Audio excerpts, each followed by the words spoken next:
My doctor always told me, never go back to front. But I said, you know, I'll do my own research. And so when Corsair's The Frame 4500X came out, I just had to try it because you know what? When you don't see cables in your build, it looks incredible. Had to get a little height adjustment done here, but we've got our accessory box. I like how it's nicely labeled, 4500X, what comes in the box. Oh, it's actually a really nice little screw case, and I totally did accidentally rip the box by pressing it flat. So maybe don't do that. You know, too late for this one. Not sure what this is. It's just like a strip, magnetic strip or something, sure. We've got a nice little screw box here. I love to see it. I hate when you just get like a few bags strewn about. You have no place to put everything once you're done. And it comes with plenty of cable ties. Oh, what is this? What is this F-panel connector? Ooh, okay, one thing that's weird, I don't know if this was us or if it comes like this, but if you're gonna put the prong protector, whatever the hell these are called, please put two so that all the prongs are actively protected instead of just like one row of them. But this is great. This means that we can very easily hook up. Oh, actually, wait, this is backwards. So this is a male F-panel connector. Normally they're female. Here's all the female ends. I don't know why they've included this. Maybe it's for BTF stuff. I'm not sure, but we've got a small front panel extension. We'll get to that later, I guess. Don't worry about it. This is the easiest way to take a case out of the box as long as the cardboard handles aren't oh my God, get out. Here. As long as those aren't stuck in. Look at that, easy. This thing is huge. It's an ATX case, and I believe it can support the ATX. Look at this. They've gone and curved the glass. They saw what the competition was doing, and they said, hey, we gotta get in on that. It's a pretty cool thing. I like how it looks. It looks a lot more clean than when you've got that like, you know, just hard angle here with probably some metal brackets, at least at the bottom and top, if not all the way down. Other than that, it's very similar to the previous frame. All right, well, it's taking the peel too. Oh, it's an all around peel. That makes sense. The glass is curved. I don't know why I didn't think of that. What's really cool is that, look, it just pops off and slides out. Super easy. I still want to be super careful with this thing. I'm terrified of just bending it the wrong way and it shattering everywhere. But that was really simple. Let's take our inside peel off. This peel sucks. This is the least satisfying peel I've ever done in my life. Like, on one hand, I'm terrified of just putting the pressure in the wrong spot and breaking the glass. But on the other hand, it's like really stuck on. Ugh. Oh, it's got directions on it. Wait, are those there permanently? I hope not. I hope that's a second peel. What does this say?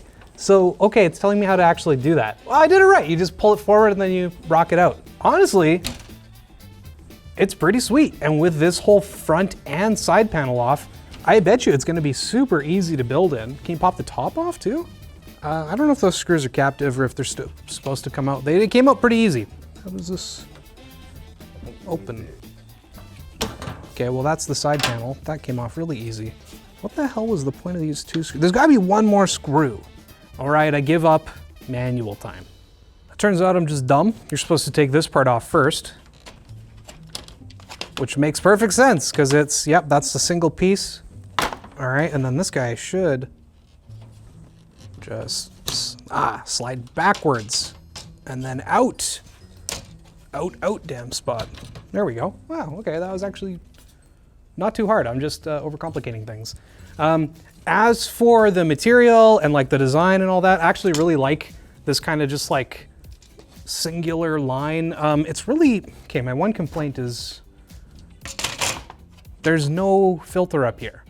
And I guess it depends whether you're exhausting or intaking, but if you're going to intake from up here, you might want to try to buy a magnetic filter. Oh, magnetic filter's not gonna work because this is all plastic. I don't know what you're gonna do. I'm a little annoyed. Don't do it this way. Don't put your intake here. Put your intake here, because this actually does have a very nice little attached screen. So, you know, intake here, exhaust here, or just exhaust out the back, Whatever you want to do, just not like this. Not like this. One super handy feature that Corsair's got, I don't know if this is the InfiniRail or if it's down here, but this does have support for 120 or 140 and 160, and it's really easy. You just unscrew both sides. You need 120s. Now it's ready for 120 mil fans. That's great. You need something bigger? Pop it back in. Okay, I'll leave it for 120s actually, but you just put it back and then you screw it down again. This is actually a really great feature. I mean, that being said, they could have just put a lot of holes in it. I've never really, I guess it all depends on whether you want the beauty of something that looks like it's supposed to be there, or if you just want a cheap versatility of like, let's just put a bunch of holes in here and then you can put a fan wherever you want. But there might be a little bar that goes across it or whatever, because it's meant for 120s, but you bought 140s and they fit, but you've got this metal, I don't know. Either way, I think it's a cool feature. I like the idea that I can just like slide my fan rail over if I want to adjust for bigger fans or smaller fans. And then if we look at this guy, I don't know if this is supposed to be a little GPU support bracket or something, or a brace. I guess we'll find out what it's for later. I'm not sure they needed to tape all this stuff down, but I'm not gonna complain about it. And hey, free masking tape, am I right? Free. You love free masking tape. Now that we've got that foam and tape out of here, let's take a look at our other fan on the bottom. Another great place for intake as long as you don't have pets. But you know, even if you do, you've got a filter for it. I like that they've still got a power supply shroud, but it's got tons of ventilation in here.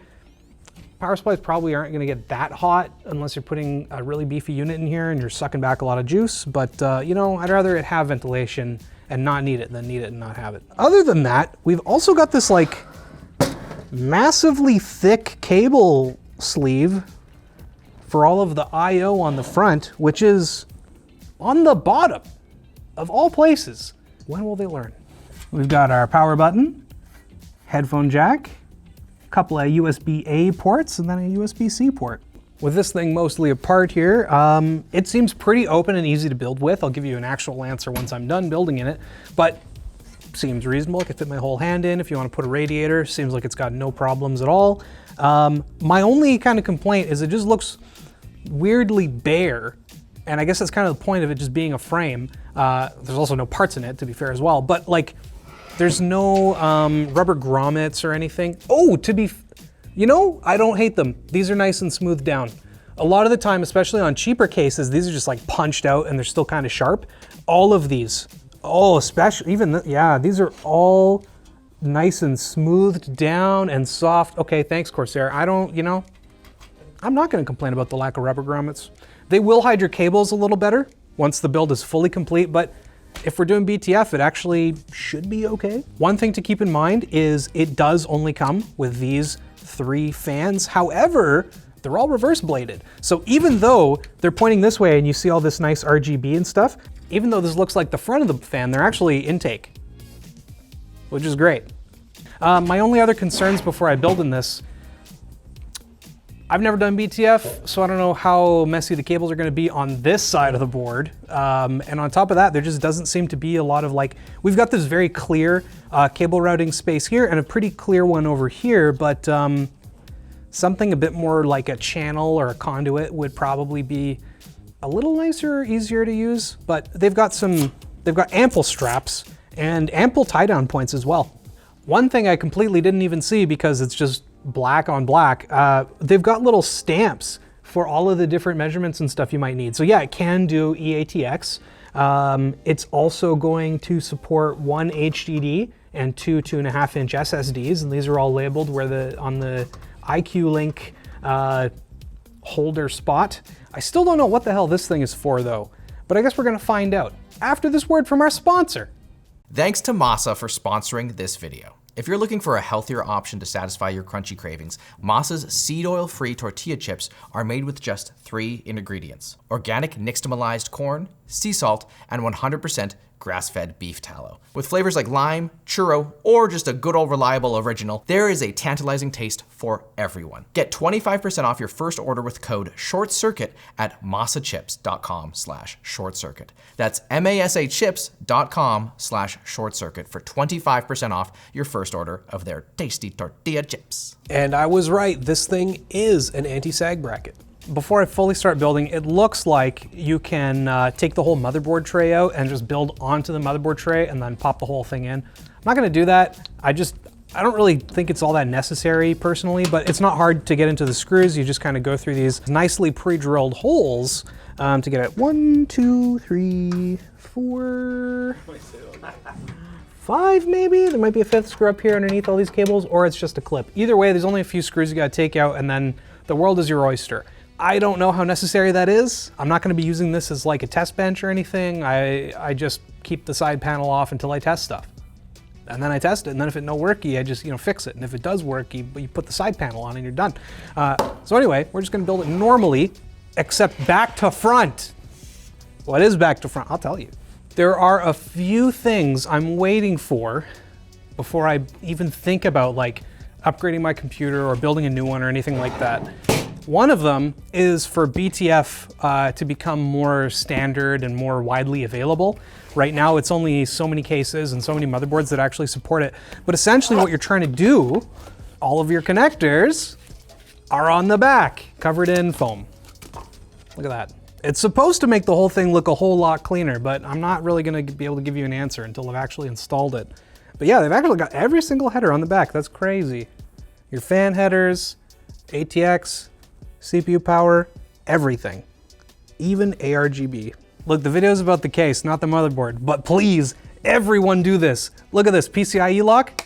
Look at how easy to access that is, and I don't even have anything installed. Even if I put a giant GPU in this thing and a big old CPU cooler, which I'm gonna do, that's genius.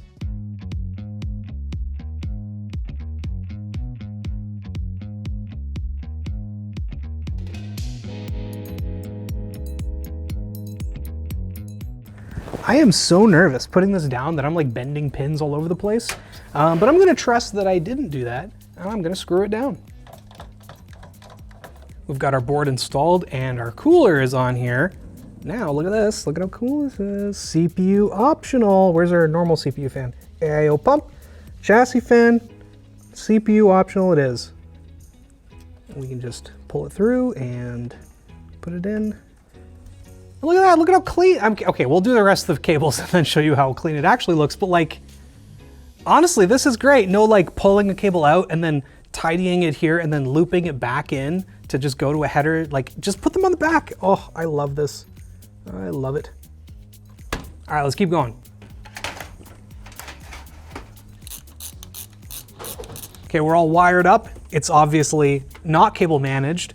We've still got to throw our GPU in, but everything else is ready to go. And you know, I gotta say it was actually a pleasure plugging stuff into the back, because you don't have to do any of those stupid like, oh, here's my HD audio cable, let me fish it up through the bottom and then try to plug it into this ATX board that goes all the way to the bottom of the case.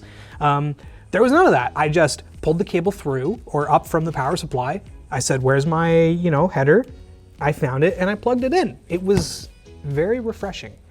And the next time I build a PC for myself, I'm 100% not getting this case necessarily. It's pretty good. We'll talk about the price and everything later, but I'm definitely getting something that's at least BTF compatible.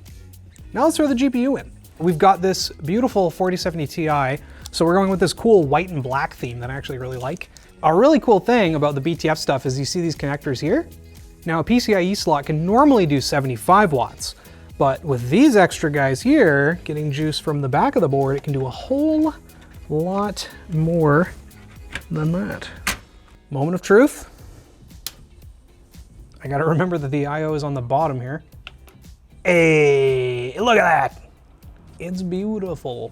And there's no cables in sight.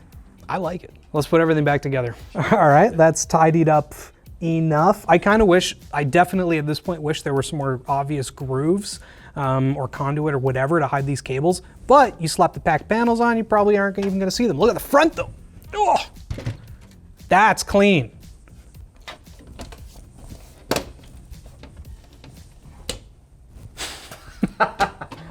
No! Wow. My cables, they're too bulgy.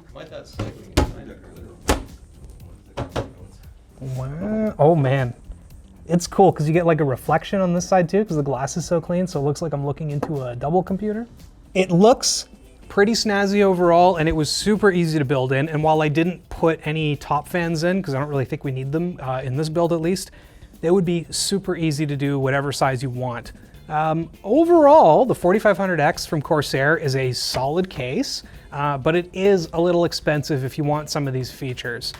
It costs $260 US, which, considering everything, I don't think that's unreasonable. I think it's definitely on the expensive side though. And so you might, not even might, it's probably gonna be out of a lot of people's price ranges.